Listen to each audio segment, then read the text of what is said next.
शुट्टेक सिद्ध शृंगार मूर्तिमानंद विग्रहम गोवर्धनधरम वंदे श्रीराधा प्राणवल्लभम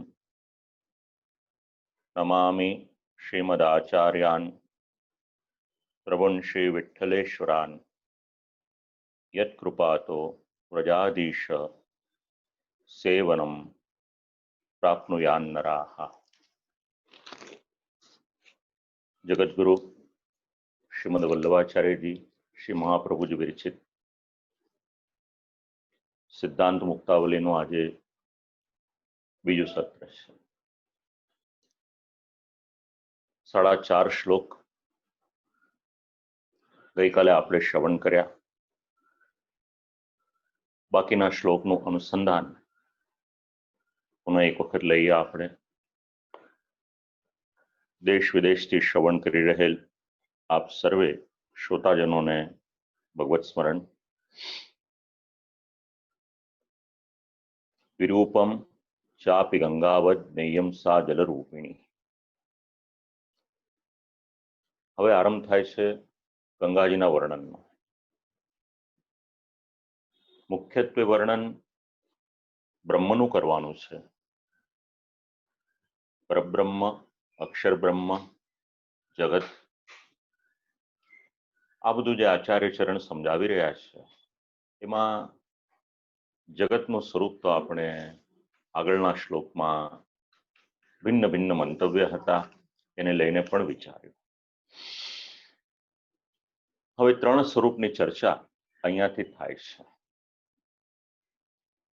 શ્રી પ્રભુચરણ ટીકામાં સમજાવે છે, અસ્તિ ગંગાયામ ત્રિરૂપત્વમ।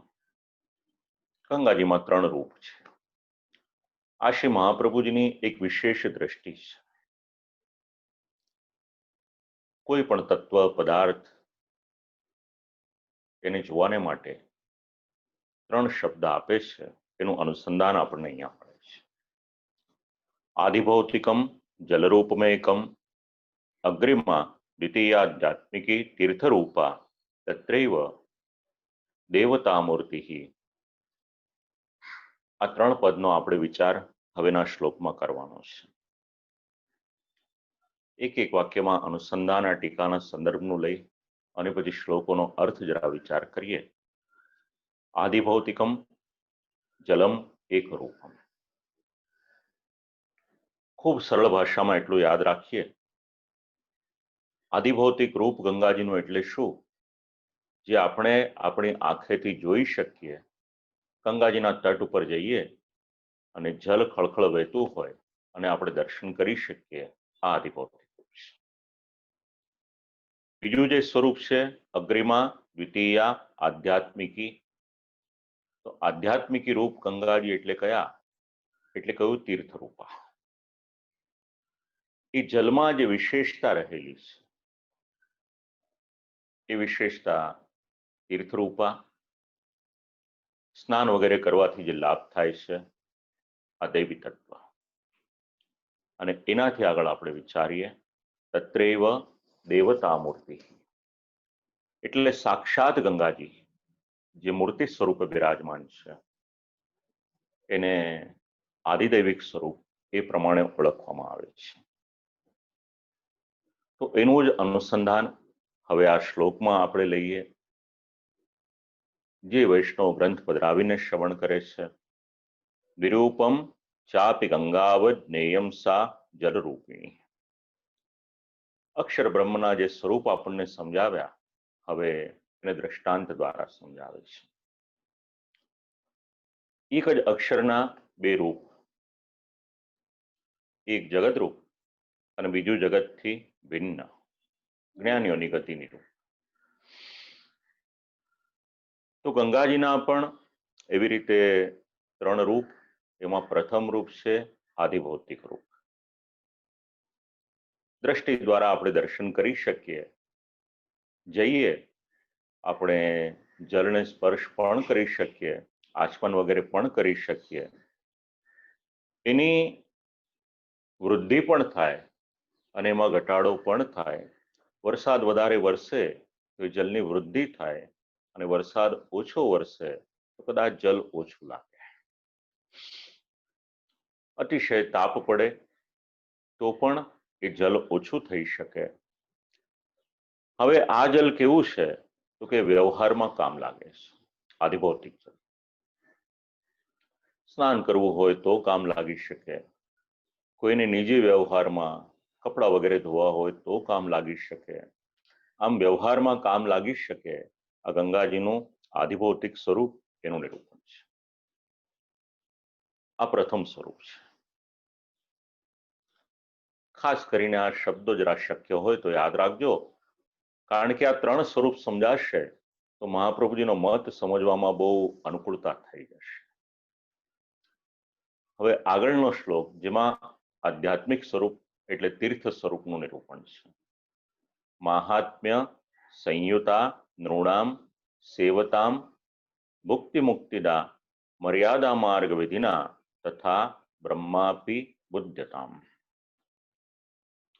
મર્યાદા માર્ગના પ્રકારની સેવા કરનાર મનુષ્યોને જે મહાત્મ્યયુક્ત છે ને ભોગ મોક્ષ આપનાર છે એ તીર્થરૂપ આધ્યાત્મિકી એવા ગંગાજી જાણવા જોઈએ ને એવી જ રીતે અક્ષર બ્રહ્મનું પણ સમજવું જોઈએ. આ શ્લોકનો આ શબ્દાર્થ છે. હવે થોડુંક એનું વિવેચન ટીકાના આધારે વિચારીએ તો આગળના શ્લોકમાં આધિભૌતિક રૂપ, હવે આધ્યાત્મિક રૂપ, એમાં તીર્થરૂપ છે. તો અનેક મનોરથ લઈ અને લોકો તીર્થમાં જાય છે. બે શબ્દ છે, એક તીર્થ છે, એક ક્ષેત્ર છે. તો તીર્થમાં જ્યારે જાય છે તો ત્યાં આગળ ગંગાજીના જલનું વિશેષત્વ છે.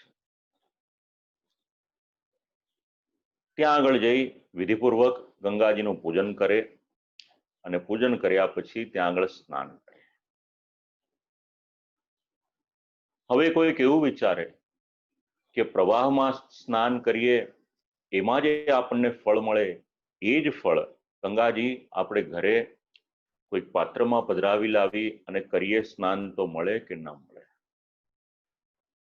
તેના માટેનું નિરાકરણ સમજાવે છે. પ્રવાહમાં સ્નાન કરવાથી જે ભોગ અને મોક્ષરૂપી ફળ મળે એ જ ફળ ત્યાંથી કોઈ 100-200 ગાંવ એટલે એટલા અંતર પર રહેતું હોય તો એને ન મળી શકે. એટલે મુખ્ય ફળ કોઈ વ્યક્તિ જ્યારે ત્યાં આગળ જાય છે અને પ્રવાહમાં સ્નાન કરે છે ત્યારે એને તીર્થ સ્નાનનું ફળ મળે છે. શ્રી પુરુષોત્તમજી આ વાત સમજાવે છે. હવે એનાથી આગળ વિચારે તો પ્રવાહમાં જે જલ છે એટલે ગંગાજીનો પ્રવાહ જ્યાં વહી રહ્યો છે ત્યાં જે જલ છે અને કોઈક વ્યક્તિ એવું વિચારે કે હવે આને હું થોડુંક જલ કાઢી લઉં અને મારા ઘરે લઈ જવું તો આ બંનેમાં કોઈ તફાવત ખરો કે નહીં? બંને કહેવાશે તો ગંગા જલ જ, એમાં કોઈ ના નથી. એ છતાં પણ બંનેના સ્વરૂપમાં ભેદ આવી જશે.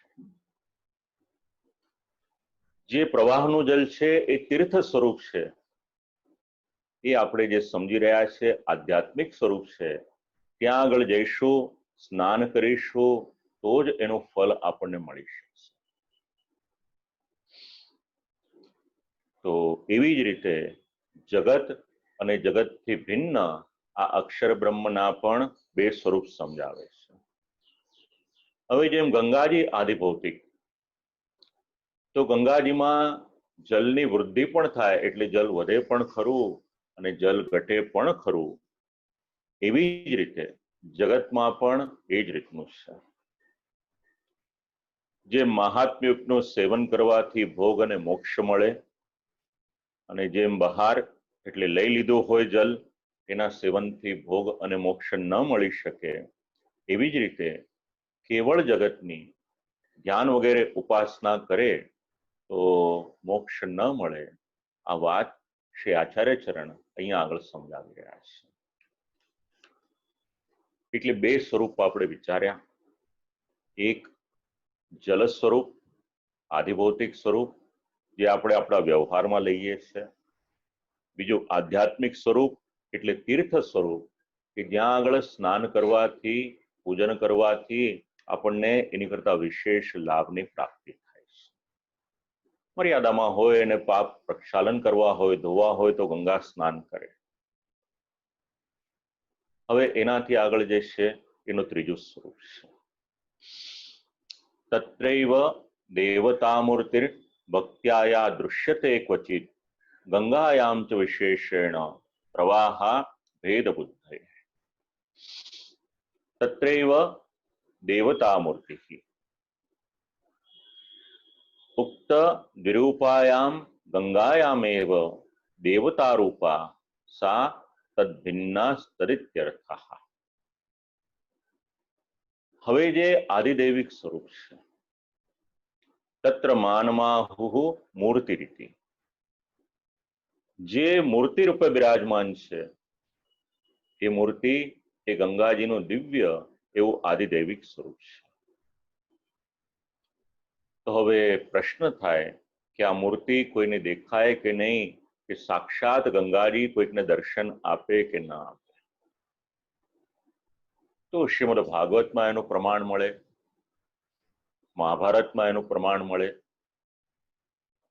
શાંતનુ રાજા, ભીષ્મ પિતામહ, આ બધાનું ચરિત્ર વાંચો, એમાં એનું પ્રમાણ મળે. તો જે મૂર્તિ સ્વરૂપે દેખાય છે એ ગંગાજીનું આદિદૈવિક સ્વરૂપ છે. તેના દર્શન કોને થાય, આ એક પ્રશ્ન. તો એના દર્શન કોઈકને થાય તો એનો જે ભક્ત હોય એ ભક્તને દર્શન થાય. કેવળ જલનો ભાવ હોય તો એને દર્શન થાય એવું શક્ય બહુ ઓછું બને. પણ જ્યારે એનામાં સેવકનો ભાવ હોય, ભક્તનો ભાવ હોય, પછી ભલે એ તટ ઉપર ગયો હોય, પણ જો ગંગાજી એની પર કૃપા કરે અને જો એનામાં ભક્તિ વધારે વધી હોય, શબ્દ પ્રયોગ કર્યો છે ભક્ત્યા, એ ગંગાજીના દર્શનમાં કોઈક સામગ્રી જોઈશે, કંઈક અધિકાર જોઈશે, તેના માટે છે શબ્દ ભક્ત્યા.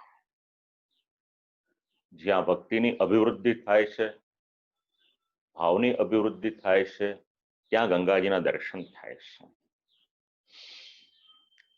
પછી હરિદ્વાર હોઈ શકે તો ત્યાં પણ થઈ શકે, એનું નામ છે ગંગા દ્વાર, ત્યાં પણ દર્શન થઈ શકે. ભક્તિ થઈ હોય અને ગંગાજી કૃપા કરે તો દર્શન થાય. પણ કોઈ એવું કહે કે મર્યાદા માર્ગના પ્રકારથી ઉપાસના કરવાથી દર્શન થતું નથી, તો એના માટે આ ભક્તિ શબ્દ સમજાવે છે. યાદ કરવું હોય તો ભગીરથ રાજાનું ચરિત્ર યાદ કરવાનું, એમાં સમજણ પડે કે તપ કર્યું અને ગંગાજી પ્રસન્ન થયા, અને પ્રસન્ન થયેલા ગંગાજી ભૂતલ પર પધાર્યા.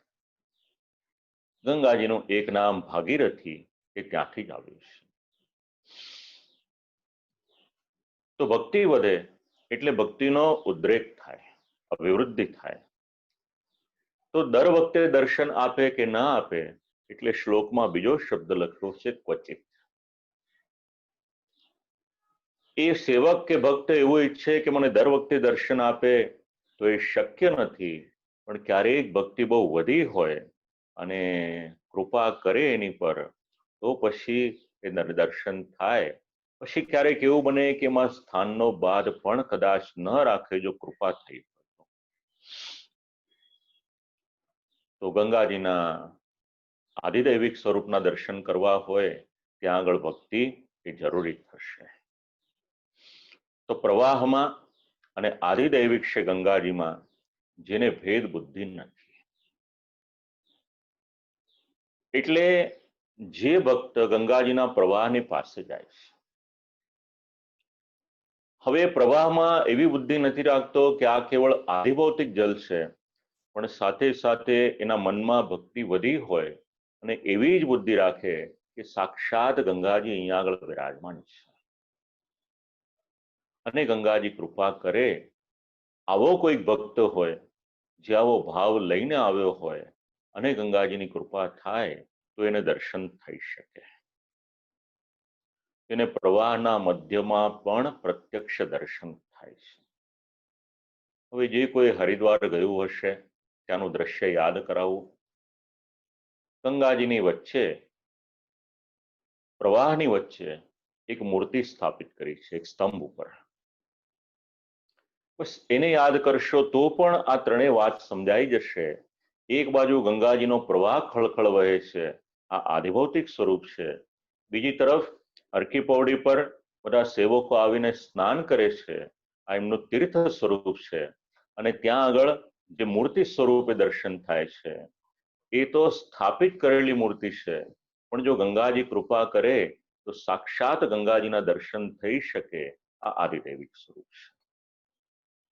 આ એકદમ આપણે સમજી શકીએ એ ભાષામાં વાત કરી. તો ક્વચિત દર્શન આપે, ક્યારેક દર્શન આપે, એના બે અર્થઘટન કરે છે શ્રી વ્રજરાયજી. એમાં એક કાલવાચક અને બીજો સ્થાનવાચક. તો ભક્તિનો ઉદ્રેક થાય ત્યારે પ્રવાહમાં પ્રત્યક્ષ દર્શન થાય, અને સ્થાનવાચકનો અર્થ ગૃહાદિકમાં અથવા તો ગંગા દ્વારાદી સ્થળ વિશેષમાં પ્રત્યક્ષ થાય.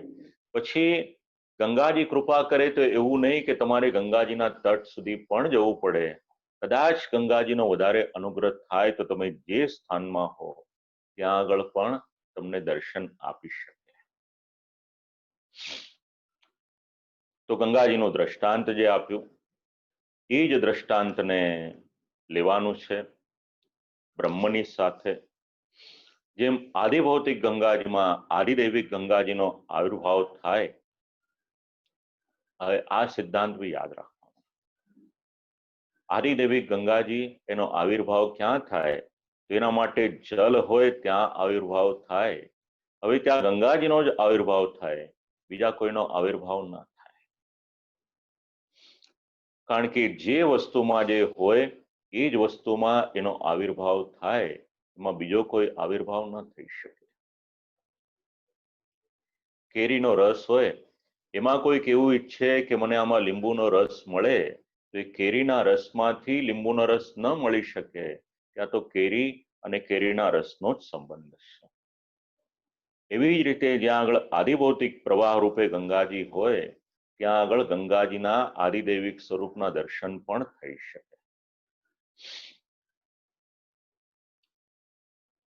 આવી જ રીતે જગતમાં પણ ભગવાન બિરાજમાન છે. કોઈક સેવક ઉપર કૃપા કરે, જો એને ભક્તિની અભિવૃદ્ધિ થઈ હોય તો એ જગતમાં પણ એ ભગવાનના દર્શન કરી શકે. એને ભજન વગેરેનું ફળ મળે. પણ જે એમ સમજે કે આ ભગવાન નથી પણ ભગવાનની પ્રતિમા છે, ભેદ બુદ્ધિ અથવા સગુણ ભક્તિ કરે તો પછી એને દર્શન ન પણ થાય. સિદ્ધાંત સમજવા જેવો છે. ઘરે બિરાજમાન શ્રી ઠાકોરજી એમાં કેવળ એક મૂર્તિનો કે સ્વરૂપનો ભાવ કરે તો પછી એક લેવલથી આગળ વધી ન શકે. પણ એ કાયમ એવો ભાવ રાખે કે આ સાક્ષાત પૂર્ણ પુરુષોત્તમ ભગવાન મારે ત્યાં બિરાજમાન છે, ઠાકોરજી તો સાક્ષાત છે. આ જ ભાવ આપણે ત્યાં સેવા કરતા હોઈએ એમાં રાખવાનો. તો આ શ્લોક આપણને શું સમજાવે છે? આદિદૈવિક ગંગાજી આદિભૌતિક અને આધ્યાત્મિક ગંગાજીમાં જ બિરાજમાન છે. આપણે ત્યાં ચિત્રજી બિરાજમાન હોય. હવે ભલે આપણે આપણા દિવાનખંડમાં ચિત્રજી પધરાવેલું હોય, પણ આપણો એમાં સાક્ષાત ભાવ કે અમારા ભગવાન છે, ઘરે આવતા જતા આપણે પ્રણામ કરીને નીકળીએ, એ આપણી શ્રદ્ધા છે. તો ગંગાજલમાં પણ સાક્ષાત ગંગાજી બિરાજમાન છે, આવો એક ભાવ રાખે અને ભક્તિનો વધારો થાય ત્યારે એને ગંગાજીના દર્શન થાય. અને ભક્ત હોય તો એને દર્શન થાય. માટે બ્રહ્મને સમજવાને માટે આ સ્વરૂપ એની સમજણ આપે. પ્રત્યક્ષાસાન સર્વેશામ પ્રાકામ્યમ સ્યાત તયા જલે. હવે આદિદૈવિક એટલે દેવતા રૂપ એ દરેકને પ્રત્યક્ષ નથી, પણ કોઈક એવો ભક્ત હોય એની પર જ કૃપા કરે. જેમ આગળ કહ્યું એમ ભક્તિ અતિશય વધી હોય ત્યારે જ એની પર કૃપા થઈ શકે. એને હૃદયમાં ભાવ એવો રાખવો પડે કે જે ગંગાજલમાં હું સ્નાન કરવાને માટે જાઉં છું, તીર્થ તરીકે પૂજન કરું છું, એ કેવળ આદિભૌતિક નથી, પણ એમાં જ સાક્ષાત આદિદૈવિક તત્વ પણ બિરાજમાન છે. ઘણી વખત એવું થાય કિનારા સુધી તો પહોંચી જાય પણ એનો ભાવ એમાં થતો નથી. કારણ જે પણ હોય, પણ જો ભાવ રાખે. વાર્તા પ્રસંગમાં તો પ્રસંગ મળે છે શ્રી યમુનાજીનો. એક સેવકના મનમાં કઈ સંશય થયો તો શ્રી ગુસાઈજી પ્રભુચરણે એના મનનો સંશય દૂર કર્યો હતો. કોઈક સેવકને શ્રી ગિરિરાજી બાવાને માટે એવો મનમાં સંશય થયો કે સાક્ષાત છે કે નહીં, તો શ્રી ગુસાઈજી પ્રભુચરણની એની પર પણ કૃપા થઈ અને સાક્ષાત રત્નજડી શ્રી ગિરિરાજી બાવા હોય એવા દર્શન કરાવ્યા. તો આપણા જે તીર્થ સ્થાનો છે, યાત્રાના સ્થાનો છે, કેવળ પુણ્ય કમાવા પૂરતો સંબંધ ન રાખશો. ત્યાં આગળ જ્યારે જઈએ છીએ ત્યારે ત્યાંનું મહત્વ શું છે એને જાણીએ અને એમાં સાક્ષાત આદિદૈવિકપણું બિરાજમાન છે એનું અનુસંધાન આપણને રાખવાનું આ બધા શ્લોકો સમજાવે છે. દેવતારૂપ ગંગાજી, ગંગાજીના જલમાં પણ બિરાજમાન છે, એટલે પછી એ જલમાં ક્યારેય પણ કોઈ પણ પ્રકારનો નિષિદ્ધ વ્યવહાર કરવો નહીં. શ્રીમદ ભાગવતની સપ્તાહ આપ લોકોએ અનેક વખત શ્રવણ કરી છે. એમાં પ્રમાણ મળે છે. જે દૈવી જલ છે એ દૈવી જલમાં ક્યારેય પણ કોઈ પણ પ્રકારનું લૌકિક કાર્ય અને એમાં પણ ભોગવિલાસનું અનુસંધાન રાખનારની કઈ ગતિ થાય, તો નલકુબર અને મણિગ્રીવનું ચરિત્ર વાંચજો અને એ ચરિત્રમાં શ્રી મહાપ્રભુજીએ શ્રી સુબોધિનીજીમાં જે આજ્ઞા કરી છે એનું અનુસંધાન લેજો. તો આ સિદ્ધાંત મુક્તાવલીનો આ જે શ્લોક છે એ શ્લોકનું ત્યાં આગળ અનુસંધાન લેવાથી તરત સમજાય જશે. તો અનિષિદ્ધ વ્યવહાર કરવો, સ્નાન વગેરે કરો પણ અંતઃકરણમાં એક જ ભાવ રાખવાનો કે સાક્ષાત શ્રી ગંગાજી અહીંયા બિરાજમાન છે અને જ્યારે મારી પર કૃપા કરશે ત્યારે મને દર્શન આપશે. આ ભાવ આપણે રાખવાનો. તો દેવતારૂપ ગંગાજી દરેકને પ્રત્યક્ષ ન થાય એવી જ રીતે હવે જે મુખ્ય સિદ્ધાંત છે એનું ધ્યાન રાખો. જેવી રીતે દેવતારૂપ ગંગાજી દરેકને પ્રત્યક્ષ ન થાય એવી જ રીતે કોઈ એવું વિચારે કે મને તરત ભગવાનના દર્શન થઈ જાય, તો ટીકાકાર સમજાવે છે આ શ્લોકના માધ્યમ દ્વારા એ શક્ય નથી. આખો ઇતિહાસ છે. શ્રીનાથજી બાવા તો ખૂબ ઉદાર હતા. અનેક સેવકોની સાથે સંવાદ કરતા હતા, વાર્તાલાપ કરતા હતા, પોતાની આજ્ઞા જણાવતા હતા. પછી શ્રી ગુસાઈજી પ્રભુચરણે જોયું કે આ તો કલયુગનો જીવ આવશે પોતાની કંઈક ને કંઈક પ્રકારની લૌકિક માંગણીઓને લઈને અને ઠાકોરજીને પરિશ્રમ આપશે. એટલે પછી વિનંતી કરી અને ત્યારથી શ્રીનાથજી બાબાએ બધાની સાથે બોલવાનું બંધ કર્યું. આપણો અધિકાર નથી. તો ભગવાન પણ એવી રીતે દરેકને પ્રત્યક્ષ ન થાય, પણ કદાચ આપણી ભક્તિની અભિવૃદ્ધિ થઈ હોય તો કોઈક સ્વરૂપે આપણને ભગવાન દર્શન આપી દે. પછી આપણે એમને સમજી શકીએ કે ન સમજી શકીએ એ આપણા અધિકારની વાત છે. આ જ સિદ્ધાંત આ શ્લોકમાં સમજાવી રહ્યા છે. ગંગાજીના દર્શન પ્રવાહમાં થાય છે, એમ જ ભગવાનના દર્શન પણ જગતમાં થાય છે. જે ઉપદેશ ભગવાન શ્રી કૃષ્ણએ ઉદ્ધવજીને આપ્યો હતો કે વિશ્વમાં ક્યાંય પણ જાય, જો મારા દર્શન થાય તો સમજજે કે આ જ્ઞાન તને પચી ગયું છે. બસ આ જ બધા સિદ્ધાંતો શ્રી આચાર્ય ચરણના આ ગ્રંથમાં આપણને સમજવા મળે છે. આ સિદ્ધાંત મુક્તાવલી આ જ વાત આપણને સમજાવે છે. ભગવદીએ પણ એમ જ સમજવું કે ભગવાન આ જગતમાં બિરાજમાન છે, અને જો ભગવાન જગતમાં બિરાજમાન છે તો કોઈ પણ પ્રકારનો એવો વ્યવહાર ન કરવો કે જેના કારણે જગતને એટલે ભગવાનને તકલીફ થાય.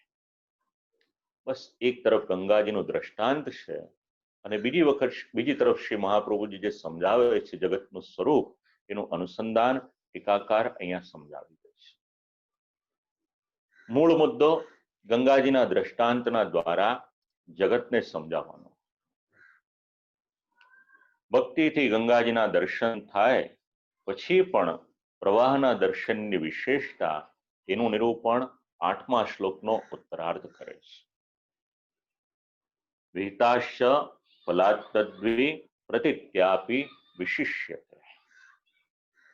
શાસ્ત્ર વગેરેમાં કહ્યું જે ફળ તેનાથી અને અંતઃકરણમાં પ્રતીતિ એ અધિકપણું અહીંયા આગળ સમજાવ્યું છે.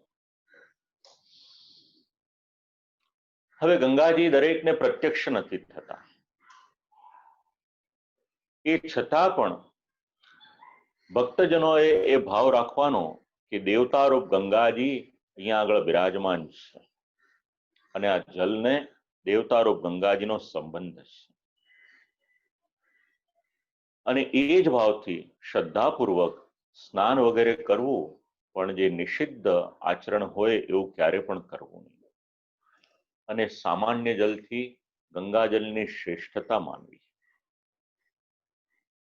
હવે ઘરમાં કોઈનું સ્વાસ્થ્ય સારું ન હોય, કોઈ જપ કરાવે, કંઈક પાઠ કરાવે, અને પછી એનું જે જલ હોય અભિમંત્રિત કરેલું એ આચમન તરીકે આપવામાં આવે, અથવા તો પછી એની પર પ્રોક્ષણ કરવામાં આવે. બસ આ જે એક વિધિ છે એનું અનુસંધાન આપણે મર્યાદામાં લઈએ તો એ જલ તો એક જ હોય, પણ જ્યારે એનો મંત્રનો સંબંધ થાય છે ત્યારે મંત્રના સંબંધથી ત્યાં આગળ એક વિશેષ તત્વ એ સિદ્ધ થઈ રહ્યું છે. પાછળ વિશેષ તત્વ એ સિદ્ધ થઈ રહ્યું છે. બસ એ જ વાત અહીંયા આગળ પણ બીજા જલ કરતા ગંગાજલનું જલ છે એ વધારે અધિક છે. હવે આનો સાક્ષાત્કાર કોઈને થયો કે નહીં, તો કદાચ આપ લોકોએ નામ સાંભળ્યું હોય. એક સ્તોત્ર છે, એનું નામ છે ગંગા લહેરી. આપણા દેશમાં કેવા કેવા પંડિતો થયા આપણે કલ્પના ન કરી શકીએ. પંડિત જગન્નાથ થયા. પ્રસંગ તો બહુ લાંબો છે, 1-2 મિનિટમાં ખાલી ગંગાજીનું મહાત્મ્ય, જે ભક્તની પર કૃપા કરે એનું કલ્યાણ કઈ રીતે કરે, તો આ પંડિત જગન્નાથ હતા. ગામના લોકોએ એમના વૈદુષ્યથી પ્રભાવિત થવાને બદલે એમની ઈર્ષ્યા કરી, દ્વેષ કર્યો, અને એમની પર આક્ષેપ લગાવ્યો. અને જ્યારે એમની પર આક્ષેપ આવ્યો ત્યારે બધાએ કહ્યું કે ગંગાજીમાં સ્નાન કરો તો તમારા પાપની નિવૃત્તિ થાય. કહ્યું કે ભલે, ત્યારે ગંગાજીમાં સ્નાન કરું હું. હવે ગંગાજી લગભગ 52 કે 56 પગથિયા નીચે હતા. આ પંડિતજી નીચે ઉતરવા લાગ્યા. એ સમયે ગામના લોકોએ કહ્યું કે નહીં, તમે નીચે જાઓ એમ નહીં, ગંગાજીને ઉપર બોલાવો અને તમને સ્નાન કરાવે તો અમે માનીએ કે તમે સાચા છો. અને એ સમયે આ પંડિતજી એક એક શ્લોક બોલે છે, અને એ શ્લોક વાંચીએ તો આપણને ખબર પડે કે ગંગાજીનું મહાત્મ્ય શું છે. આપણો ભારત દેશનો આવો ઘણો બધો ઇતિહાસ છે. હવે પંડિતજી એક શ્લોક બોલે અને ગંગાજી એક પગથિયું ઉપર આવે, એટલે બાકીના બધા સમાજના લોકો કહે કે ભાઈ એ તો જલ છે, થોડું ઘણું આગળ પાછળ થાય. પણ આમ કરતા કરતા જેમ જેમ શ્લોક બોલતા ગયા એમ એમ ગંગાજી ઉપર આવતા ગયા, અને અંતિમ શ્લોક જ્યારે બોલ્યા ત્યારે ગંગાજીએ આ પંડિતજીને સ્નાન કરાવ્યું. ખૂબ સુંદર પ્રસંગો છે આ બધા. સમયના અભાવને કારણે એનો વિસ્તાર ન કરી શકાય, પણ આ ગંગાજી આ કોઈ સત્ય ત્રેતા દ્વાપર યુગની વાત નથી, આ તો કલયુગની વાત છે. તો આપણા જે પણ તીર્થ છે એની શુદ્ધિને માટે પણ આપણે વિચાર કરવાનો. આજની પરિસ્થિતિ એવી છે કે આપણે તીર્થના તટ ઉપર તો જઈએ પણ એનું પાન કરવું હોય તો પણ જરાક પ્રશ્ન આવે. આ બધો કચરો ગમે તેમ તો પણ માનવ જાતિએ જ નાખેલો છે. તો જેટલું શક્ય હોય એ પોલ્યુશન ઓછું કરીએ, કારણ કે સાક્ષાત ગંગાજી જો એમાં વિરાજમાન હોય તો એને આપણાથી પ્રદૂષિત ના થાય. ગંગાજીનો સાક્ષાત્કાર. હવે જેમને ભગવાનનો સાક્ષાત્કાર થયો નથી એવા ભક્તજનોએ પણ ભગવાનની પ્રતિમા, મૂર્તિ, સ્વરૂપ હોય એમાં ભજન વગેરે કરવું એટલે સેવા વગેરે કરવી અને સમજવું કે ભગવાનનો સાક્ષાત્કાર થશે તો આમાં અવશ્ય થશે. એટલે જે ભાવ સેવકનો ગંગાજીના જલમાં હોય કે આમાં આદિદૈવિક સ્વરૂપ છે એ જ ભાવ ભગવાનની પ્રતિમા, ભગવાનની મૂર્તિમાં રાખવાનો. અને જેઓના અંતઃકરણમાં ભગવાન સન્નિહિત છે એટલે બિરાજમાન છે એવા ભક્તજનોને બીજા બધા મનુષ્યથી અથવા બીજા ભક્તથી શ્રેષ્ઠ ગણવામાં આવ્યા છે. આપણે એવું વિચારીએ છીએ કે આપણું હૃદય શુદ્ધ છે એટલે ભગવાન તરત આવીને બેસી જશે, પણ હૃદયને શુદ્ધ કરવું એટલું સરળ નથી, અઘરું છે. તો ગંગાજીનો દ્રષ્ટાંત, મૂળ વસ્તુ સમજાવવાની છે એ ભગવાનને સમજાવવાના છે કે જેવી રીતે ગંગાજીનું આ દ્રષ્ટાંત આપ્યું એવી જ રીતે ભગવાન અને ભક્તિ માર્ગમાં આ ત્રણ સ્વરૂપ એનું મહત્વ. હવે એ જ દ્રષ્ટાંતને ભગવાનની સાથે સમજાવે છે 9મા શ્લોકમાં. યથા જલમ તથા સર્વે યથા શક્તા તથા બૃહત યથા દેવી તથા કૃષ્ણસ્તત્રાપ્યે તદિહોચ્યતે. તો જેવી રીતે આ ત્રણ સ્વરૂપ સમજાવ્યા, જેમ દેખાતો પ્રવાહી જલરૂપી, પ્રવાહરૂપી જલ, બસ જેમ આદિભૌતિક જલને માટે વિચાર કર્યો એ શું છે એટલે શ્રી આચાર્ય ચરણ પોતાનો સિદ્ધાંત હવે પ્રતિપાદિત કરે છે, એનું નામ છે જગત. જેમ પાપ વગેરે નિવૃત્ત કરવામાં તીર્થરૂપ ગંગાજી, એવી રીતે જગત પછીનો બીજો શબ્દ છે એનું નામ છે અક્ષર બ્રહ્મ. અને જેમ દેવતા રૂપી આદિદૈવિકી ગંગાજી, એવી જ રીતે સર્વજ્ઞ, સર્વશક્તિમાન ભગવાન શ્રી કૃષ્ણને સમજવાના છે. હવે આ સિદ્ધાંત એનું આગળ વધારે નિરૂપણ કરશે. તો ખાસ કરીને યાદ રાખજો, શ્રી આચાર્ય ચરણ જે 3 શ્લોકમાં આપણને 2.5 શ્લોકમાં સમજાવે છે, આદિભૌતિક સ્વરૂપ જેમ આપણે ગંગાજીનું જલ રૂપે વિચાર્યું એને જોડવાનું હોય તો આદિભૌતિક સ્વરૂપ છે એ જગત છે, આધ્યાત્મિક સ્વરૂપ છે એ અક્ષર બ્રહ્મ છે, અને આદિદૈવિક જે સ્વરૂપ છે એ સચ્ચિત આનંદ ભગવાન શ્રી કૃષ્ણ છે.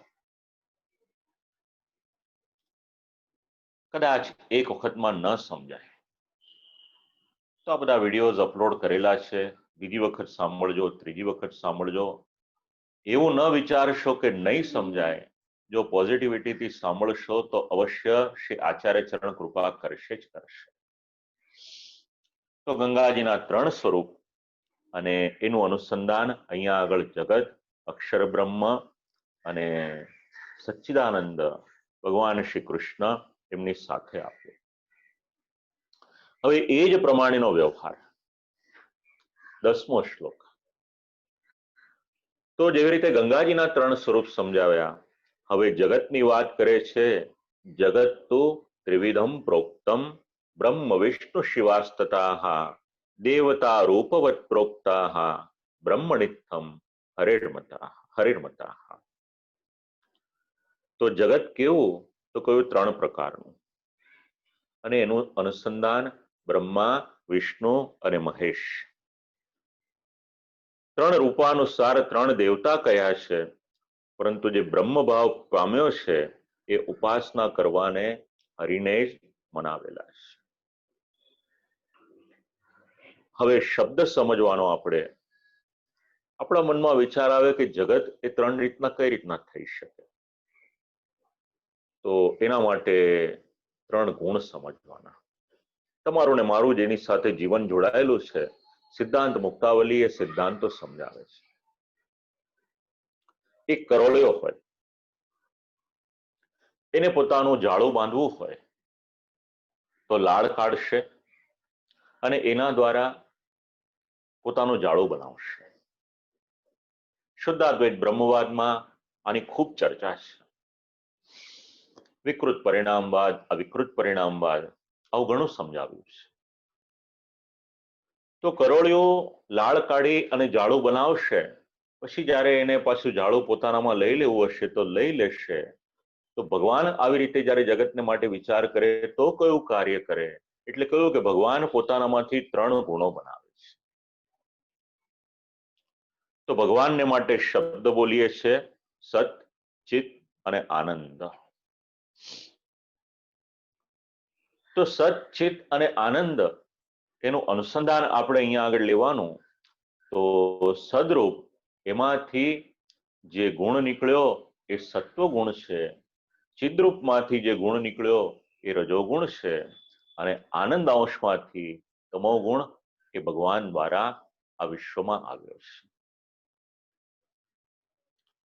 અને પછી એ ત્રણ ગુણ દ્વારા ઉત્પત્તિ થઈ છે માયાની. આપણે માયા નામ આવે એટલે બહુ ડરીએ છીએ કે માયા માયા માયા, અને માયાની પર વક્તવ્ય આપનાર પણ એને છોડી નથી શકતા. તો બીજા બધાની વાત ક્યાં કરવી? પણ અહીંયા આગળ માયાનું સ્વરૂપ સમજાવ્યું કે આ માયા કેવી છે, તો આ માયા મિથ્યા નથી, આ ભગવાનની જે લીલા છે એમાં સહાયક માયા છે. તો ત્રણ ગુણો દ્વારા પછી માયા આવી. હવે સ્વાભાવિક છે કે દીકરો હોય એની માને અનુકૂળ રહે, તો આ ત્રણેય ગુણો એ અનુકૂળ કોને રહ્યા? તો માયાને રહ્યા. વાત નીકળી છે તો ઠાકોરજી કંઈક બોલાવવાની પ્રેરણા કરે છે, કહું આપ લોકોને. ત્રણ ગુણ છે, સત્વગુણ, રજોગુણ અને તમો ગુણ. તમને ને મને આ ત્રણેય ગુણ કોઈક ને કોઈક પ્રકારે બાધા કરે છે. એવું ન વિચારશો કે સત્વગુણ હશે તો આપણને બંધન નહીં કરે. હવે કઈ રીતે બંધન કરે છે ખૂબ સંક્ષિપ્તમાં આપણે વિચાર કરી લઈએ, કારણ કે તમારા ને મારા જીવનની સાથે જોડાયેલું છે. આ ષોડશન કઈ રીતે જોડાયેલા છે આપણે વિચાર કરીએ. સત્વગુણ, આપણને થાય કે સત્વગુણ કઈ બાધા કરે ખરો કોઈ દિવસ? તો સત્વગુણનું કાર્ય અને એ આપણને બાધા કઈ રીતે કરે? તો એ આપણો સંગ કરાવે છે સુખની સાથે, આપણો સંગ કરાવે છે જ્ઞાનની સાથે. પછી લૌકિક સુખમાં એનું મન એ લાગી જાય,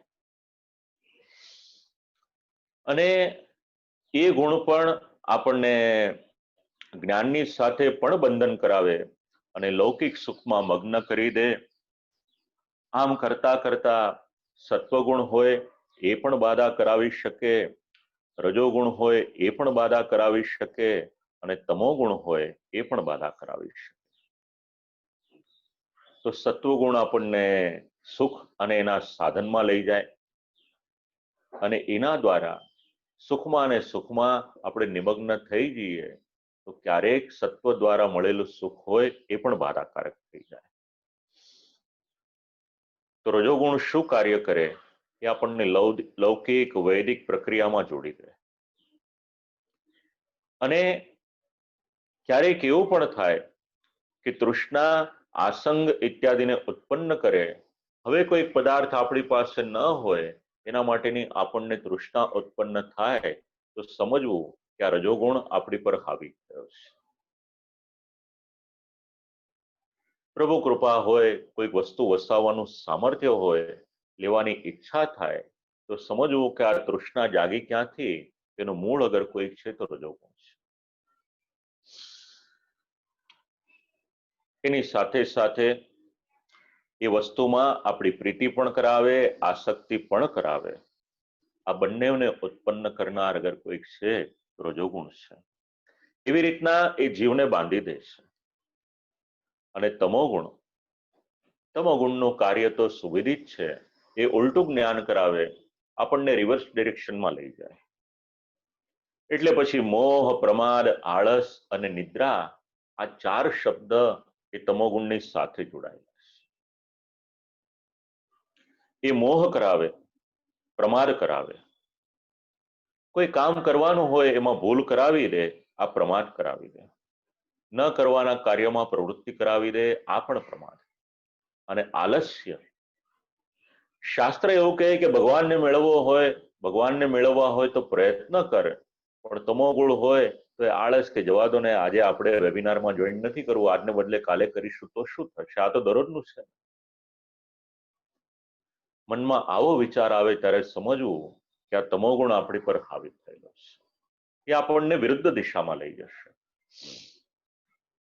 અને નિદ્રા, જેમ જેમ તમોગુણ વધતો જાય એમ આળસ પણ વધારે આવે અને નિદ્રા પણ વધારે આવે. તો આ 3 ગુણ એ આવ્યા ક્યાંથી? તો ભગવાનમાંથી આવ્યા. પછી ભગવાને એ 3 ગુણના એક અધિષ્ઠાતા, જેને આપણે સત્વગુણ કહીએ છીએ, એના અધિષ્ઠાતા કોણ? તો ભગવાન વિષ્ણુ છે. શાંત છે. બહુ ઓછા કેસમાં એવું બને કે ભગવાન વિષ્ણુને ક્રોધ આવે, કોઈ ઋષિ જઈને છાતીમાં લાત લગાવી દે, એ છતાં પણ કોઈ અસર ના થાય, પોતાનું દૈન્ય ચૂકે નહીં. આ સત્વગુણ. સત્વગુણ વાળી જે પણ વ્યક્તિ હશે એની પર પ્રહાર થાય તો એ પોતાનું મન એને કાબુમાં રાખી શકે, એનો પ્રભાવ છે. બીજો છે રજોગુણ. એના અધિષ્ઠાતા કોણ? એટલે બ્રહ્માજી. રજોગુણ સતત કોઈક ને કોઈક પ્રકારનું કાર્ય કરાવી રાખે. કારણ શું? તો બ્રહ્માજી એ સૃષ્ટિની ઉત્પત્તિ કરે છે.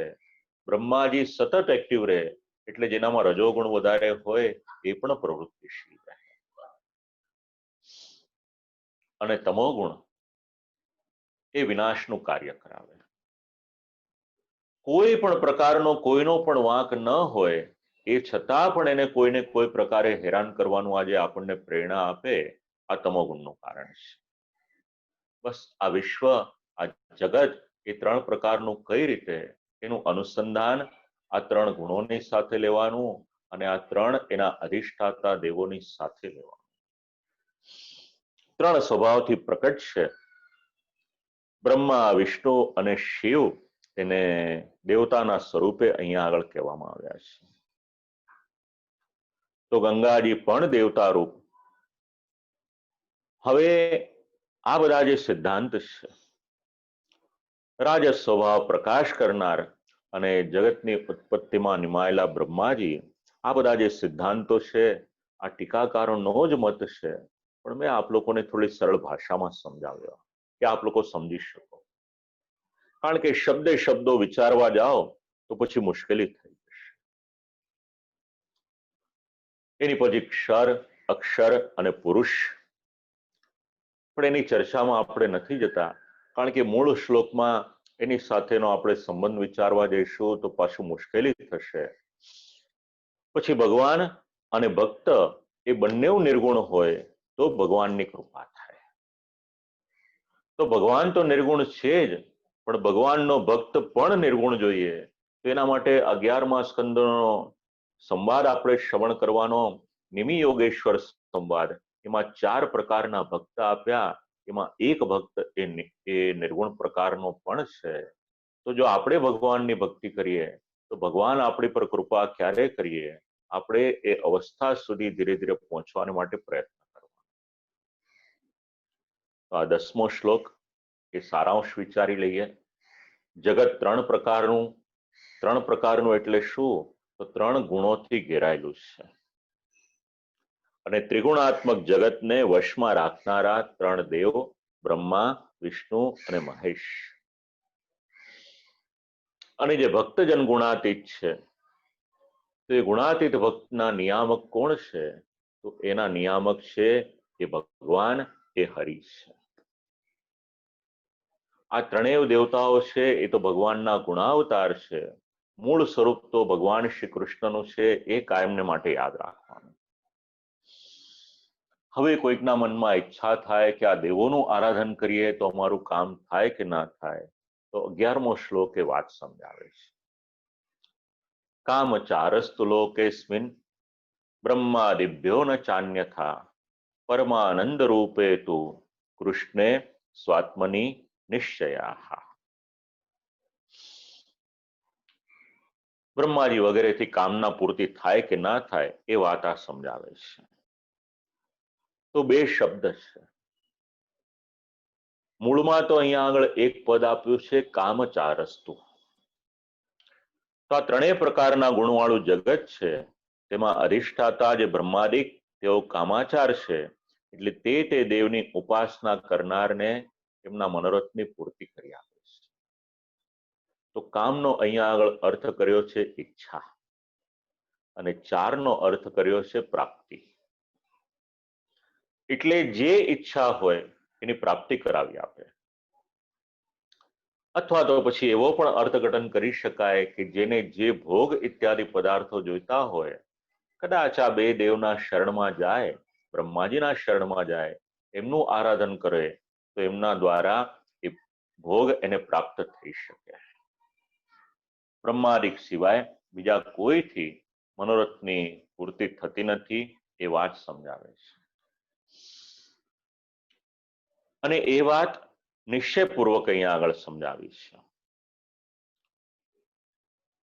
કોઈ સંશય નથી એમાં.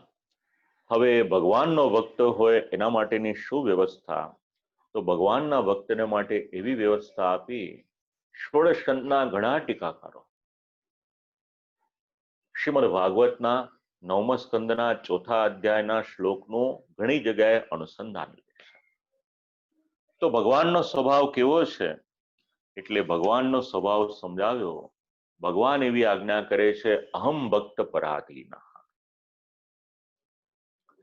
જે ભક્ત બધું જ છોડીને મારે શરણે આવે, ભગવાનના સ્વયંના વચન છે, 9મા સ્કંદમાં વાંચીએ તો મળે કે જો મારો ભક્ત બધું જ છોડીને મારી શરણે આવે તો પછી હું એનો ત્યાગ ન કરું. હવે જે શ્લોક આપ લોકોને યાદ છે એનું અનુસંધાન લેવડાવવું એટલે ખ્યાલ આવી જશે. ગીતાજીનું સુપ્રસિદ્ધ વચન, અનન્યા ચિંતયંતો મામ યે જના પર્યુપાસતે તેષામ નિત્યાભિયુક્તાનામ યોગક્ષેમમ વહામ્યહમ. એક સિદ્ધાંત યાદ રાખજો. એક તરફ મનુષ્યની વાણી છે અને બીજી તરફ ભગવાનની વાણી છે. તો બે વાણીમાંથી અગર મહત્વ કોઈકનું છે તો મનુષ્યની વાણીનું નહીં, પણ ભગવાનની વાણીનું મહત્વ છે. અને મનુષ્યની વાણીનું મહત્વ પણ ક્યારે?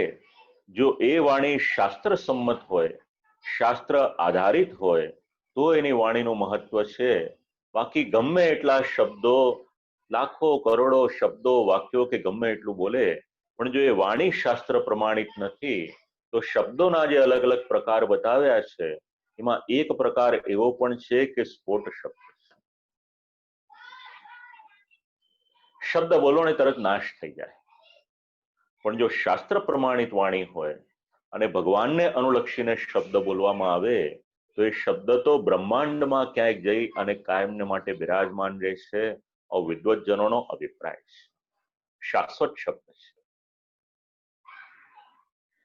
તો હું બોલું એનું મહત્વ નહીં, પણ ભગવાનના જે વચન છે એનું મહત્વ.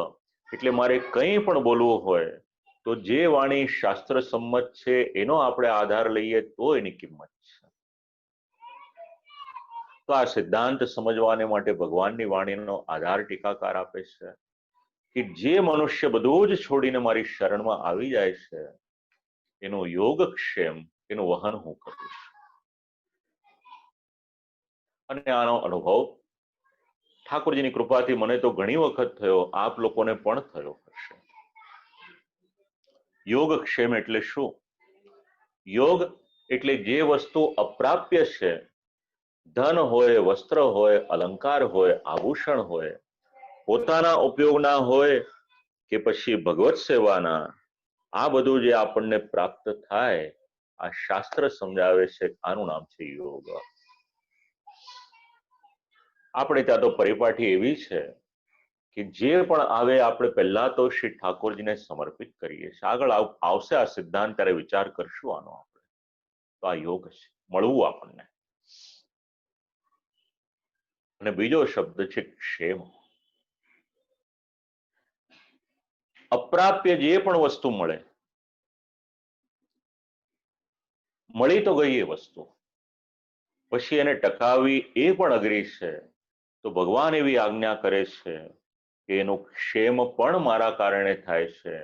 જો હું ન ઈચ્છું કે આની પાસે આ વસ્તુ ન રહે તો તરત જ એનાથી એને ભ્રષ્ટ કરી દઉં છું.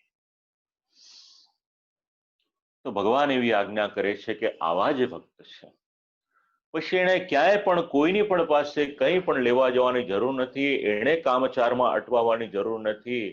કારણ કે મારો ભક્ત જે માંગશે એ પૂર્ણ કરવાનું સામર્થ્ય તો દેવતાઓમાં પણ નથી. અને ભગવાનનો ભક્ત માંગશે શું? ભગવાનનો ભક્ત તો એક જ વાત કરશે કે પ્રભુ મને આપની સેવા આપો, મને કંઈક જોઈએ છે તો ભજનાનંદ જોઈએ છે. હવે એ ભજનાનંદ દેવતાઓની પાસે નહીં હોય, એ સેવા દેવતાઓની પાસે નહીં હોય, તો એ દેવતાઓ આપશે ક્યાંથી? બસ આ જ સિદ્ધાંત આપણને અહીંયા આગળ સમજવા મળે છે. તો ભગવાન અહીંયા આગળ એક શંકા થાય કે ભગવાન મળે કઈ રીતે? એટલે કહ્યું કે યમે વૈશ્ય વૃણુતે તેન લભ્યઃ. ભગવાન જેની પર અનુગ્રહ કરે, ભગવાન એને પ્રાપ્ત થાય છે. ક્યારેક આગળ પ્રસંગ આવશે તો આપણે વિચાર કરીશું આ શ્રુતિના મત ઉપર. વાર્તા પ્રસંગમાં એનું અનુસંધાન આપીશ તો આ વાત તરત સમજાઈ જશે. તો ભગવાન સર્વના અધિપતિ છે. તો કોઈ મર્યાદા માર્ગથી જાય તો પણ ભગવાન મળે, પુષ્ટિ માર્ગથી જાય તો પણ ભગવાન મળે. પણ પુષ્ટિ માર્ગ, ભક્તિ માર્ગ એ તો અનુગ્રહ એના દ્વારા સાધ્ય છે. અને એના માટે કંઈક જોઈશે તો વિશ્વાસ જોઈશે. ભક્તજનના મનોરથ એ ભગવાન પરિપૂર્ણ કરે. હવે આ શ્લોકનું કન્ક્લુઝન જરા જાણી લઈએ કે આ લોકમાં અધિષ્ઠાતા બ્રહ્માદિ દેવોથી તે દેવની ઉપાસના કરનાર જે હોય એના મનોરથ એ પરિપૂર્તિ થઈ શકે. પણ ભગવાનનો જે ભક્ત છે કે જે પુરુષોત્તમનું ભજન કરે છે, એના મનોરથ એ અન્ય કોઈ પણ દેવ દ્વારા નહીં, પણ સાક્ષાત ભગવાન શ્રી કૃષ્ણ દ્વારા પરિપૂર્ણ થાય છે. મનોરથ કયો કરવો એ પોતે વિચારવાનું. કારણ કે ભગવાન તો ઉદાર છે, આપવાને માટે જ બિરાજમાન છે. હવે એ જ વાતને આગળના પદમાં સમજાવે છે. શ્રી કૃષ્ણ પરબ્રહ્મ પુરુષોત્તમ અને અંતર્યામી વિષ્ણુ અક્ષર છે અને જગત એક ક્ષર છે. તો હવે ભક્તિ કોની કરવાની? એટલે કહ્યું કે સર્વોત્તમ જે પુરુષોત્તમ છે એમની ભક્તિ કરો. અતસ્તુ બ્રહ્મવાદેન કૃષ્ણે બુદ્ધિર્વિધીયતામ. બ્રહ્મવાદ કરી શ્રી કૃષ્ણમાં બુદ્ધિને સારી રીતે રાખો, સ્થાપિત કરો.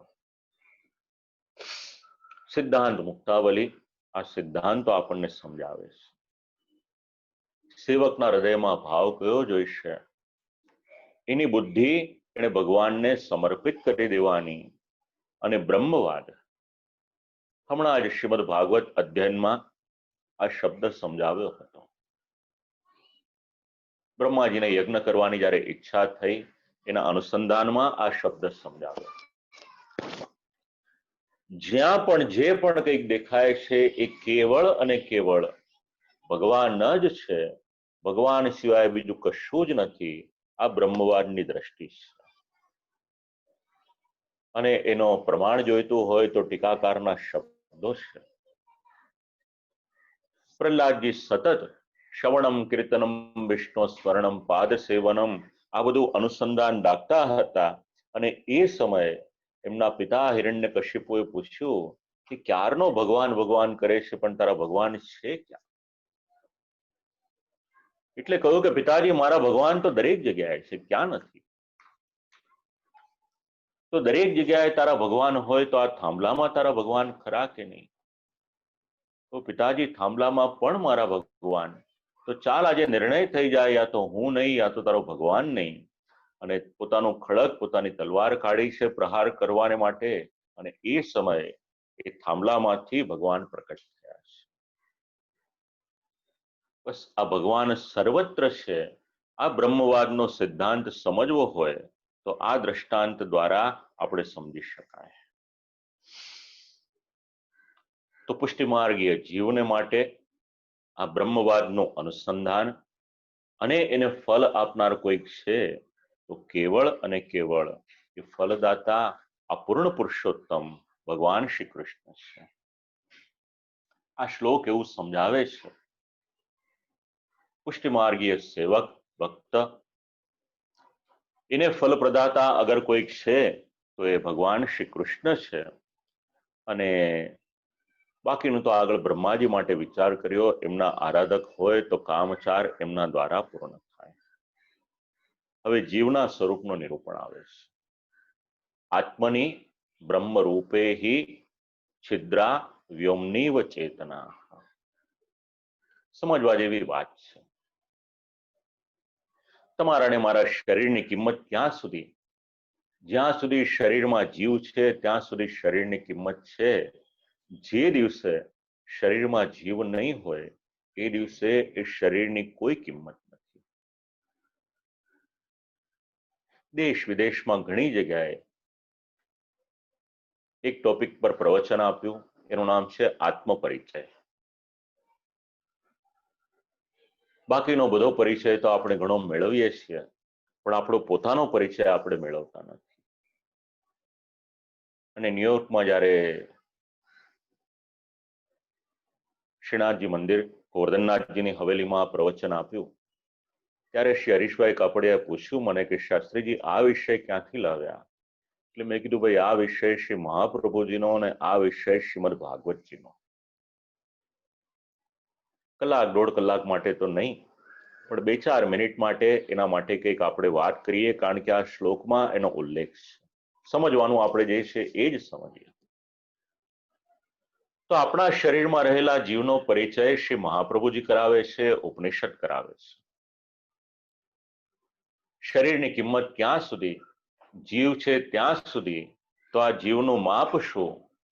તો ઉપનિષદના વચન ટીકાકારો સમજાવે છે અહીંયા આગળ કે જીવ મસ્તકનો એક કેશ એટલે માથાનો વાળ, એનો કેશનો એક ભાગ લેવાનો અને એના 100 ટુકડા કરવાના. એ 100 ટુકડામાંથી પાછો એક ભાગ લઈએ અને બીજા 100 ટુકડા કરીએ એટલે મસ્તકના એક કેશનો 10,000મો ભાગ થાય એટલો સૂક્ષ્મ આ જીવ છે. વિજ્ઞાન ખૂબ પ્રયત્ન કરે છે અને આપણે ઈચ્છીએ કે વિજ્ઞાન એમાં સફળ થાય, પણ જ્યાં વિજ્ઞાન નથી પહોંચ્યું ત્યાં આગળ આપણા ઋષિમુનિઓ પહોંચ્યા છે. ભૂલે ચૂકે ક્યારેય પણ ઋષિમુનિઓને બાવા ન સમજશો. એ ઋષિમુનિઓએ આપણને ઘણું જ આપ્યું છે. તો આવો જે સૂક્ષ્મ જીવ છે, પછી તો ખૂબ ચર્ચા છે એની જીવની, કે એના દર્શન કોણ કરી શકે, ક્યારે થાય, એ જીવ ગર્ભમાં પ્રવેશ કઈ રીતે કરે, એ જીવ જ્યારે બહાર નીકળે છે ત્યારે એની ગતિ કઈ થાય છે. આપણા શાસ્ત્રએ તો એના માટે ઘણું વિચારેલું છે, પણ આપણે એવું વિચારી લીધું કે આ તો બહુ અઘરું છે. પણ જુઓ, એક વાત ધ્યાન રાખજો, વિષય કોઈ પણ હોય, પ્રેઝન્ટેશન ઓફ નોલેજ કઈ રીતે થાય છે એની પર નિર્ભર કરે છે. અઘરામાં અઘરો વિષય પણ જો સરળ રીતે રજૂ કરવામાં આવે તો શ્રોતાઓ સમજી જાય છે. બસ આ જ ચર્ચા અહીંયા આગળ છિદ્રાવ્યોમનીવ ચેતના. હવે આકાશ તો આખું એક જ છે, પણ કોઈ પોતાની ચારણીમાંથી જુએ તો એને આકાશ નાના નાના છિદ્રોમાં વહેંચાયેલું લાગે. વાસ્તવિકતામાં તો આકાશ આખું એક જ છે. આ સિદ્ધાંતને અહીંયા આગળ સમજાવી રહ્યા છે. છિદ્ર શબ્દના અલગ અલગ અર્થ કર્યા છે. તો જીવ કેટલા? તો જીવ એક નહીં, પણ જીવ તો અનેક છે. પછી આપણા શરીરમાં જીવ ક્યાં નિવાસ કરે છે એ પણ વિચારવા જેવું છે. અને જો એક સ્થાનમાં નિવાસ કરીને રહેલો હોય તો આખા શરીરમાં એનું ચૈતન્ય કઈ રીતે જાય છે એ પણ વિચાર કરવા જેવો છે. આ ષોડશયંત તમને ને મને આપણો પરિચય પણ કરાવે છે. આવી કોઈક કારિકા, આવા કોઈક વાક્ય કે આવા કોઈક શ્લોક દ્વારા કે પોતાની જાતને ઓળખો તમે કોણ છો. હવે એની પછીનો શ્લોક, આ ઘડિયાળનું કામ કરે છે એટલે હું જરા અટકી જાઉં છું વધારે બોલતા. 13મો અને 13.5મો શ્લોક એક સાથે એની સંગતિ લેવાની છે. કોઈ જ્ઞાની ભક્ત હોય તો એની ગતિ, એની વ્યવસ્થા શું છે એ સમજાવી. ઉપાધિનાશ્ય વિજ્ઞાને બ્રહ્માત્મત્વાવબોધને ગંગા તીર સ્થિતો યદ્વત દેવતામ તત્ર પશ્યતિ તથા કૃષ્ણમ પરમ બ્રહ્મ સ્વસ્મિન જ્ઞાની પ્રપશ્યતિ. ઉપાધિનો નાશ થાય, બ્રહ્માત્માપણાના બોધરૂપ અનુભવ થાય, પુરુષોત્તમના આવિર્ભાવની યોગ્યતા એની સિદ્ધ થાય છે. અને જ્યારે યોગ્યતા થાય છે ત્યારે આવો જે જ્ઞાની પુરુષ છે પરબ્રહ્મ શ્રી કૃષ્ણને સારી રીતે જુએ છે. જેવી રીતે ગંગાજીના તીર ઉપર રહેલો કોઈ ભક્ત હોય, ગંગાજીના પ્રવાહમાં આદિદેવી કે ગંગાજીના દર્શન કરે, એવી રીતે આ જ્ઞાની ભક્ત પણ ભગવાનના દર્શન કરી શકે છે. તો શબ્દ સમજાવ્યા છે અહીંયા આગળ, એનું અનુસંધાન લઈએ આપણે. આમાં બ્રહ્મ જ્ઞાન એનો વિચાર છે. તો બ્રહ્મ જ્ઞાન એટલે શું? તો આખું જે જગત છે એ જગત એ બ્રહ્માત્મક છે. આ જ્ઞાન આપણને થાય તો સમજવું કે બ્રહ્મ જ્ઞાન થયું છે. હવે એમાં અવરોધ એ શું છે? તો એક અવરોધ છે, એનું નામ છે અવિદ્યા. એક રૂમમાં આપણે હોઈએ, બહારથી કોઈક આવે, આપણે વિચાર કરીએ કે આની નજર અંદરના ખંડમાં ન જાય એટલે વચ્ચે આપણે એક પડદો કરી દઈએ, એક આળસ આવી જાય, બસ આનું જ નામ અવિદ્યા છે. આપણા જીવનમાં પણ જીવ જ્યારે સંસારમાં આવે છે ત્યારે એ અવિદ્યાથી બંધાય છે. પછી પંચપર્વા અવિદ્યા એમાં બંધાય છે. એના કારણે એને જે બ્રહ્મ જ્ઞાન મેળવવાનું હોય છે, ભગવાનનું દર્શન કરવાનું હોય, એમાં એને બાધા આવે છે. પણ કોઈ જ્ઞાની પુરુષ છે તો જ્ઞાની ભક્ત એની ઉત્તમતા સમજાવે છે. હવે ભગવાનની વિશેષતા શ્રી ગોકુલનાથજી સમજાવે છે કે એક તરફ મર્યાદા માર્ગીય ભક્ત છે, એક તરફ પુષ્ટિ માર્ગીય ભક્ત છે. તો બંનેને એક સમાન ફળ નથી મળતું, બંનેને પોતપોતાના અધિકાર મુજબનું ફળ મળે છે. બસ એ જ વાત અહીંયા આગળ આ ટીકાકારો સમજાવે છે. ભગવાનને પ્રાપ્ત કરવાના 3 માર્ગ, કર્મ માર્ગ, જ્ઞાન માર્ગ અને ભક્તિ માર્ગ. આપણું શાસ્ત્ર આપણને બાંધીને નથી રાખતું કે તમે એક જ માર્ગ ઉપર ચાલો. ભગવાનની ઈચ્છાથી અથવા તો પોતાના પ્રયત્નથી જે માર્ગ ઉપર ચાલે એને ભગવાનની પ્રાપ્તિ થાય, અવિદ્યાનો નાશ થાય. એમ કરતા કરતા એ આગળ પહોંચી શકે. જેવો જેનો અધિકાર એને એ માર્ગ સારો લાગે. હવે ગુરુના ઉપદેશથી ભગવાનનું જ્ઞાન થાય ત્યારે આ સંસારની જે ઉપાધિ છે એની નિવૃત્ત થાય છે. અને એમાં જે અવિદ્યાના 5 પર્વ જે બાધક હોય એ પણ નિવૃત્ત થાય.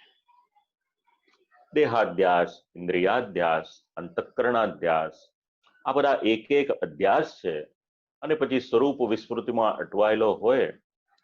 પણ આખો જ આ વિષય પાછો વેદાંતનો વિષય થઈ જાય, પણ ક્યારેક ભગવાન અવસર આપે તો એ પણ વિચારવા જેવું છે. હવે જેમ ગંગાજીના કિનારા ઉપર કોઈ રહેતો હોય, ભક્તિ કરતો હોય, એ ભક્તિમાનને ગંગાજીના પ્રવાહમાં આદિદેવિકી મૂર્તિના દર્શન થાય. એવી જ રીતે અહીંયા આગળ પણ અક્ષરનું જ્ઞાન થઈ જાય ત્યારે એ સમજે કે આ જગત અક્ષરાત્મક છે અને અક્ષર એ પુરુષોત્તમનું ધામ છે અને એમાં જ લીલા વિશિષ્ટ પુરુષોત્તમ એ સાક્ષાત બિરાજમાન છે. એનો સાક્ષાત્કાર થાય અને પછી એને કોઈ પણ પ્રકારની અપેક્ષા ન રહે, કોઈ પણ પ્રકારનું દુઃખ ન રહે. આ જ્ઞાની ભક્ત એના માટેનો નિર્ણય. હવે એની પછી સંસારી ભક્ત. તો સંસારી યસ્તુ ભજતે સ દૂરસ્થો યથા તથા અપેક્ષિત જલાદીનામ અભાવાત તત્ર દુઃખ ભાગ. સંસારી પણ ઈચ્છે છે, પ્રપંચમાં આસક્ત હોવા છતાં ગુરુના ઉપદેશથી ભગવાનને ભજે છે, પણ તે જેમ દૂર દેશાંતરમાં રહી અને ગંગાજીને ભજે એ પ્રમાણે જાણવો.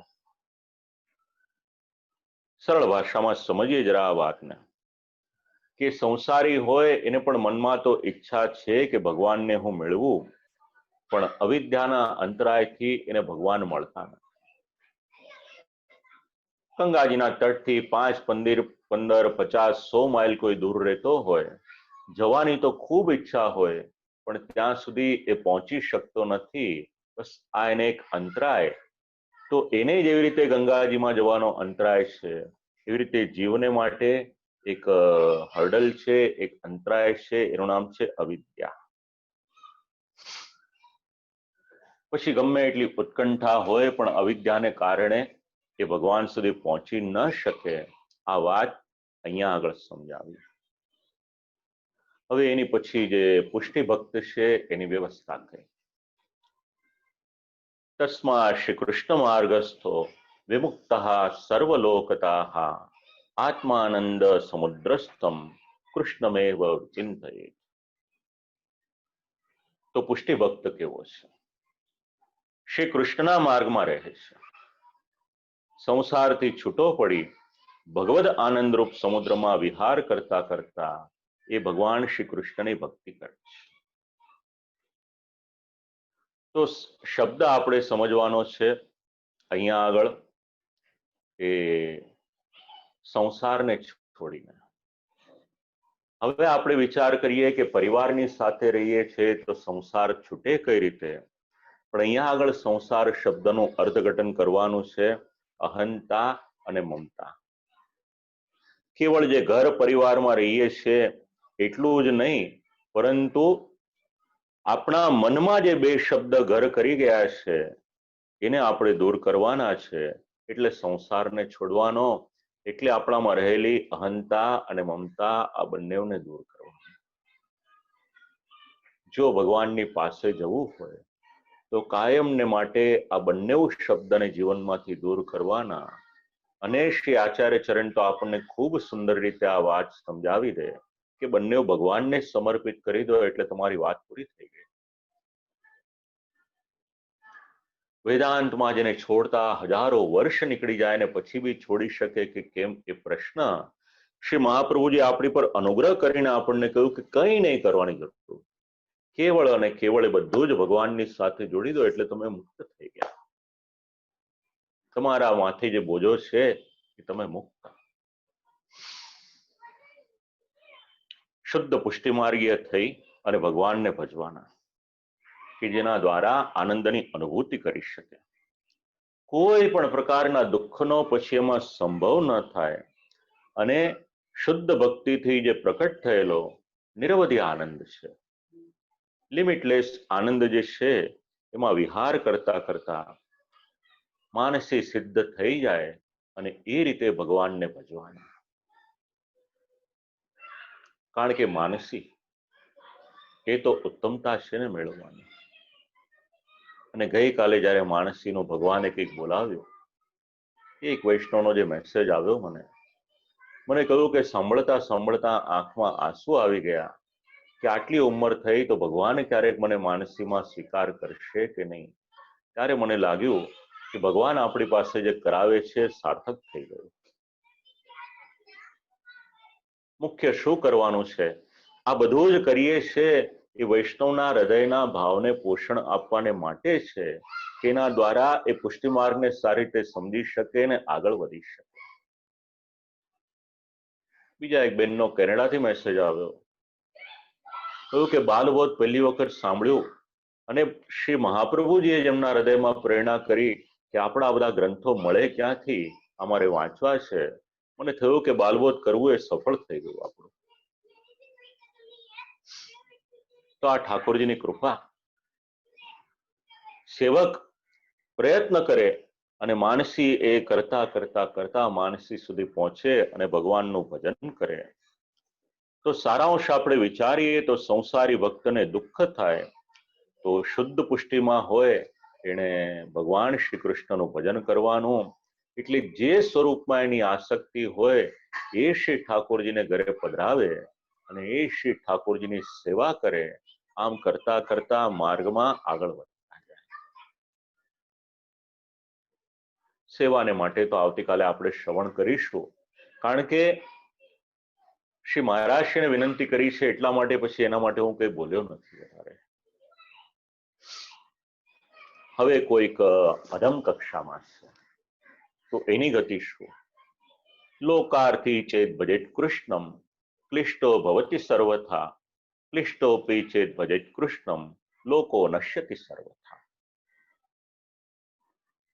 ખાસ કરીને સમજો આ વાત. લોકાર્થી એટલે શું? સેવા કરે પણ એવું વિચારે કે મને ધન મળે, સંપત્તિ મળે, પરિવાર મળે, જેટલા જેટલા લૌકિક પ્રકારના ભોગની ઈચ્છા રાખે, આ બધું જ લોકાર્થી આ શબ્દમાં આપણે લેવાનું છે કે જે લૌકિક પદાર્થની ઈચ્છા વાળો હોય એ લોકાર્થી. તો આવી રીતે ભગવાનની ભજન, ભગવાનની સેવા કરે તો શું? તો ક્લિષ્ટો ભવતિ સર્વથા, એને કાયમને માટે ક્લેશની પ્રાપ્તિ થાય અને એનો લોક પણ નષ્ટ થાય. આ બે વાત આ શ્લોકમાં સમજાવી છે. એને લૌકિક સુખ શેને માટે ન મળે? તો ભગવાનનો સ્વભાવ એવો છે કે ભગવાન જેમ જેમ એમના સેવકોની પર અનુગ્રહ કરતા જાય છે એમ એમ જેટલું જેટલું લૌકિક હોય એ બધું જ એને છોડાવતા જાય છે. ભાગવતમાં એનું પ્રમાણ છે. એની પછી જે મધ્યમ અધિકારી છે એનો નિર્ણય આપ્યો, જ્ઞાનાભાવે પુષ્ટિમાર્ગી તિષ્ઠેત પૂજોત્સવાદિષુ મર્યાદાસ્તસ્તુ ગંગાયામ શ્રી ભાગવત તત્પરાહ. કેવળ આટલું લઈએ તો કલાક દોઢ કલાક બોલવાને માટે ઓછું પડે એવું સુંદર આનું અર્થઘટન ટીકાકારો કરે છે. હવે કોઈનામાં જ્ઞાન ન હોય તો પણ પુષ્ટિમાર્ગીય ભક્ત હોય તો શ્રીમદ ભાગવત પુરાણમાં પરોવાય અને પૂજા, ઉત્સવ ઇત્યાદિ જે 11મા સ્કંદમાં સમજાવ્યું છે એ પ્રમાણે કરે. અને જો મર્યાદા માર્ગીય ભક્ત હોય તો ગંગાજીના તટ ઉપર જઈ અને શ્રીમદ ભાગવતનું સેવન કરે. મધ્યમ અધિકારી પુષ્ટિ માર્ગીય અને મર્યાદા માર્ગી એના માટેની આ વ્યવસ્થા છે. ભગવત સ્વરૂપનું જ્ઞાન નથી તો ભગવાને જે આજ્ઞા કરી છે, ભગવદીયના જે ધર્મ છે, 11મા સ્કંદમાં 29મા અધ્યાયમાં એનું નિરૂપણ છે. એ પ્રમાણે પોતાનું જીવન જીવે અને ઉત્સવ ઇત્યાદિ પણ કરે એવી વ્યક્તિની સાથે રહે, એવા ભગવદીયની સાથે રહે અને આમ કરતા કરતા આગળ વધે. અને જો મર્યાદામાં હોય તો શ્રીમદ ભાગવત એનું અનુસંધાન પણ રાખે. ગંગાજીના તટ ઉપર નિવાસ કરે. શ્રીમદ ભાગવત એ તો ભક્તિ, મુક્તિ અથવા તો જે પણ ઈચ્છા હોય એ પ્રદાતા છે. તો મધ્યમ પુષ્ટિમાર્ગીય અને મર્યાદા માર્ગીય એ બંનેને માટે પુષ્ટિમાર્ગીયને ભગવત સ્વરૂપનું જ્ઞાન ન હોય તો શ્રીમદ ભાગવતનો આધાર રાખે, તત્પર થાય, ભગવાનના મંદિરમાં રહે, ત્યાં પૂજા પ્રવાહ સિદ્ધ થતો હોય. અને જો મર્યાદા માર્ગીય હોય તો ગંગાજીના તટ ઉપર જઈ શ્રીમદ ભાગવતમાં તત્પર થાય. આ વ્યવસ્થા સમજાવી. તો પૂછ્યું કે મર્યાદા માર્ગીયને માટે કહ્યું કે મંદિરમાં તમારે જવાનું, જ્યાં આગળ પૂજા ઉત્સવ થતા હોય ત્યાં જવાનું. તો પુષ્ટિ માર્ગીય એવા સ્થાનમાં જવાને માટેની કોઈ વ્યવસ્થા ખરી કે નહીં? એટલે ખૂબ સુંદર શ્લોક સમજાવ્યો. અનુગ્રહાહ પુષ્ટિ માર્ગે નિયામક इति स्थिति।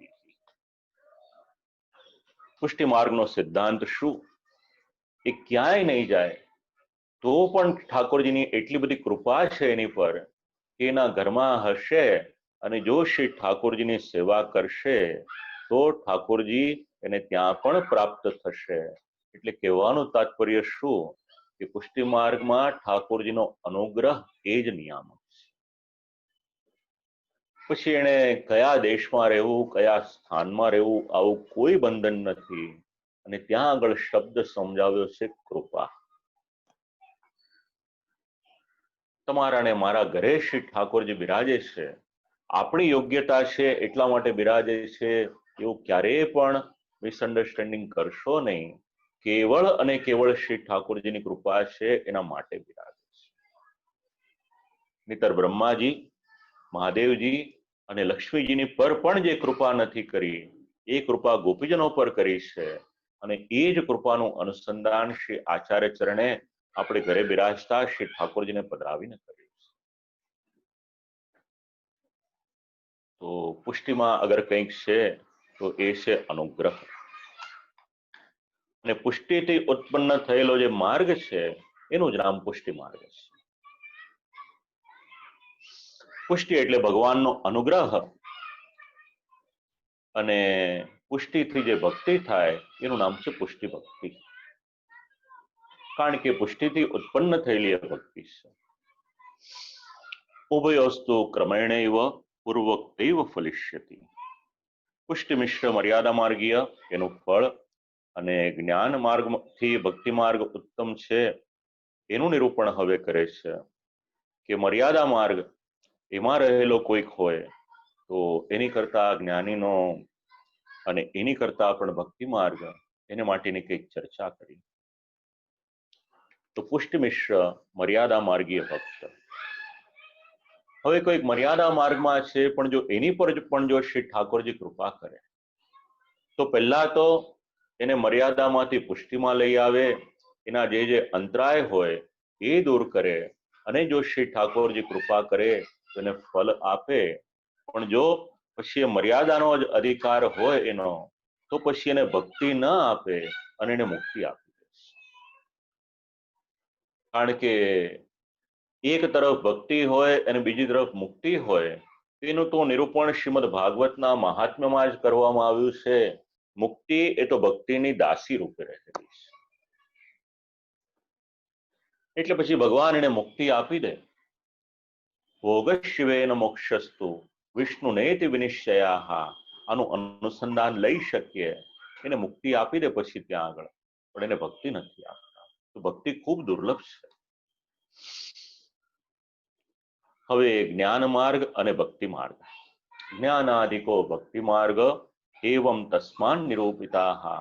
આ બંને માર્ગમાંથી અગર મહાત્મ્ય કોઈકનું છે તો એ ભક્તિ માર્ગનું મહાત્મ્ય અને એને માટે શ્રીમદ ભગવદ્ ગીતાના વચન અને બીજા પણ શ્લોકો એનું અનુસંધાન લેવામાં આવ્યું છે.